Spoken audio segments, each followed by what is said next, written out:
ಉಳ್ಳಾಲದ gang rape ಪ್ರಕರಣದಲ್ಲಿ 3 ಜನ ವ್ಯಕ್ತಿಗಳು ಗ್ಯಾಂಗ್ ರೇಪ್ ಮಾಡಿದ್ರು ಅಂತ ಆ ಕೇಸಿನ ಸಂತ್ರಸ್ತೆ ಆರೋಪ ಮಾಡಿದ್ವಿ. ಅದಾದ ನಂತರ ಪೊಲೀಸರು 3 ವ್ಯಕ್ತಿಗಳನ್ನು ಬಂಧಿಸಿದ್ರು. ಅದರಲ್ಲಿ 3ನೇ ಆರೋಪಿಯಾದಂಥ ಮನೀಶ್ ಎಂಬವರನ್ನು ನಾನು ರೆಪ್ರೆಸೆಂಟ್ ಮಾಡಿದ್ದೆ.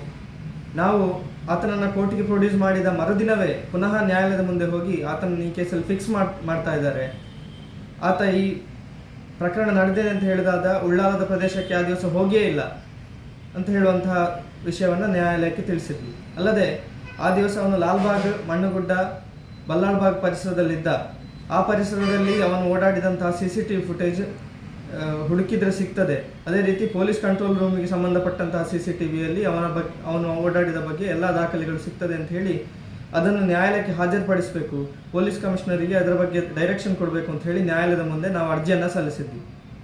ಅದಾದ ನಂತರ ಅದು ಶನಿವಾರದಿಂದ ಸೋಮವಾರಕ್ಕೆ ಮುಂದೂಡಲಾಗಿತ್ತು.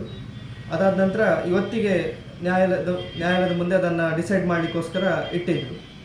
ಆದರೆ CCTV ಫುಟೇಜ್ ಹಲವಾರು ಖಾಸಗಿ ಸಂಸ್ಥೆಗಳಿಗೆ ಸಂಬಂಧಪಟ್ಟಂಥ CCTV ಸುಮಾರು 7 ದಿವಸದೊಳಗೆ ನಾಶ ಆಗುವ ಸಂಭವ ಇರುವ ಕಾರಣ, ತುಂಬ ಅರ್ಜೆನ್ಸಿ ಇರುವ ಕಾರಣ ಈ ವಿಷಯವನ್ನು ನಾವು ಮಾನ್ಯ ಉಚ್ಚ ನ್ಯಾಯಾಲಯದ ಮುಂದೆ ತಗೊಂಡು ಹೋದ್ವಿ.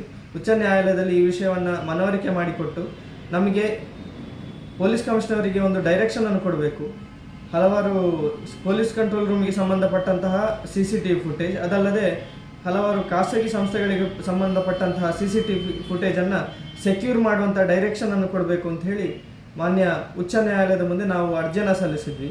ಆ ಅರ್ಜಿಯ ಬಗ್ಗೆ ಇವತ್ತು ನಿರ್ಧಾರ ಆಗಿ ಅಲ್ಲಿ ಪೊಲೀಸ್ ಕಮಿಷನರ್ ಅವರಿಗೆ ಒಂದು ಡೈರೆಕ್ಷನನ್ನು ಇಶ್ಯೂ ಮಾಡಿದ್ದಾರೆ. ಸೆಕ್ಯೂರ್ ಮಾಡಬೇಕು ಮತ್ತು ಪ್ರಿಸರ್ವ್ ಮಾಡಬೇಕು ಅಂತ ಹೇಳುವಂತಹ ಮಧ್ಯಂತರ ಆದೇಶವನ್ನು ಮಾಡಿದ್ದಾರೆ. ಇದೇ ಸಂದರ್ಭದಲ್ಲಿ ಮಂಗಳೂರಿನ ನ್ಯಾಯಾಲಯದಲ್ಲಿ 7ನೇ JMFC ನ್ಯಾಯಾಲಯದಲ್ಲಿ ಪೊಲೀಸರು ಇಲ್ಲಿ ಸಲ್ಲಿಸಿದ ಅರ್ಜಿಗೆ ಒಂದು ಆಕ್ಷೇಪಣೆಯನ್ನು ಸಲ್ಲಿಸಿದರು.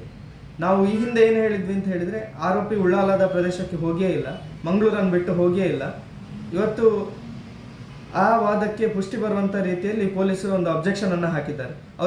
ಪೊಲೀಸರ ಅಬ್ಜೆಕ್ಷನಲ್ಲಿ ಏನು ಹೇಳಿದ್ದಾರೆ ಅಂತ ಹೇಳಿದರೆ, ಆರೋಪಿ ಮನೀಶ್ ಅಂತ ಹೇಳುವಂಥವನು ಮಂಗಳೂರಿನಲ್ಲಿಯೇ ವೆಲೆನ್ಷಿಯಾದ ಬಳಿ ಒಂದು ಬಾರ್ನಿಂದ ಬಿಯರನ್ನು ಪರ್ಚೇಸ್ ಮಾಡಿ ಸಂತ್ರಸ್ತೆಗೆ ಕುಡಿಸುವಂಥ ಪ್ರಯತ್ನ ಮಾಡಿದ್ದಾನೆ ಮತ್ತು ಮೈಕೈ ಹಾಕುವ ಪ್ರಯತ್ನ ಮಾಡಿದ್ದಾನೆ.